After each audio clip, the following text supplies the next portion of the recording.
নমস্কার, আমি স্বপন বর্মন। সকালবেলা যথারীতি আমরা এই দুই বন্ধুর সামনে আমি শুধু তিনজন হাঁটছি, কিন্তু প্রচণ্ড সূর্যের তেজ। এই যে সূর্যকে দেখা যাচ্ছে, প্রখর রৌদ্র সকালেই, বুঝতে পাচ্ছেন।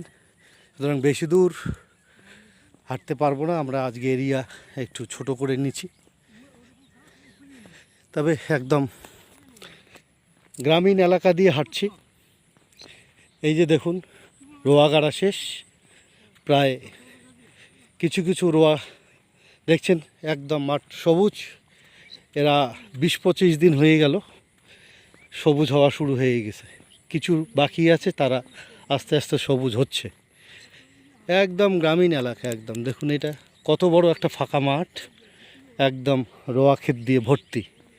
এটা দেখতে দেখতেই সবুজ হয়ে গেল। এখন কিছুদিন পর আস্তে আস্তে আস্তে আস্তে সেটা সবুজ সোনালি কালার রূপ নেবে, ধান শীষ বেরোবে, আবার পাকবে, আবার কেটে নিয়ে যাবে। এই চলমান পৃথিবীতে প্রকৃতির কত রূপ, একই জমিতে নানান ধরনের ফসল দেখা যায়। এই ডান দিক দেখাচ্ছি, একই রকম দৃশ্য দেখা যাচ্ছে।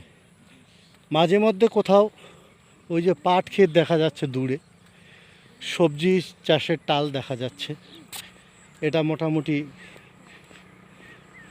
মাঝখান দিয়ে রাস্তাটা গেছে, দুদিক দিয়ে চলে গেছে বড় একটা ফাঁকা মাঠ, তার মাঝ দিয়ে এই রাস্তা হচ্ছে ঘোকসারডাঙ্গা এলাকায় চলে গেছে। এই মুহূর্তে যে ছবিটা দেখাচ্ছে, এটা হচ্ছে লতাপাতা অঞ্চলের নবীনউদ্দোলা গ্রাম। এটা হচ্ছে নবীনউদ্দোলা গ্রামে আছি এখনও পর্যন্ত। একটু পরেই আমরা ঘোকসারডাঙ্গা অঞ্চলের মধ্যে প্রবেশ করব। তো এই প্রকৃতির নানান দৃশ্য আমরা মোটামুটি এই 17-18 বছর যাবৎ সকালবেলা মর্নিং ওয়াক করি, তাই এসব দৃশ্য দেখতে পারি। একটার পর একটা আসতেই থাকে। কৃষকরা ফসল করতে থাকে। কিছুদিন আগে আলু করলো, বেশ কিছু আলু করে নষ্ট হলো, আলুতে কৃষকের লস হলো। আবার কারণ কৃষক, কিছু তো জমি আছে, কিছু তো একটা করতেই হবে, না করে তো থাকতে পারবে না। তাই একটার পর একটা লস হলেও করতেই হবে, করছে, এই করে চলছে। এই যে কিছু রোয়া, এই যে দেখতে পাচ্ছেন লালচে লালচে, এরা পরে কাটছে। এখনও পর্যন্ত এটার এখনও এই 10-12 দিন হবে। এটা কয়েক দিনের মধ্যে, দেখুন 1 সপ্তাহ বা 10 দিনের মধ্যে এটা আস্তে আস্তে সবুজ হয়ে যাবে। এই হচ্ছে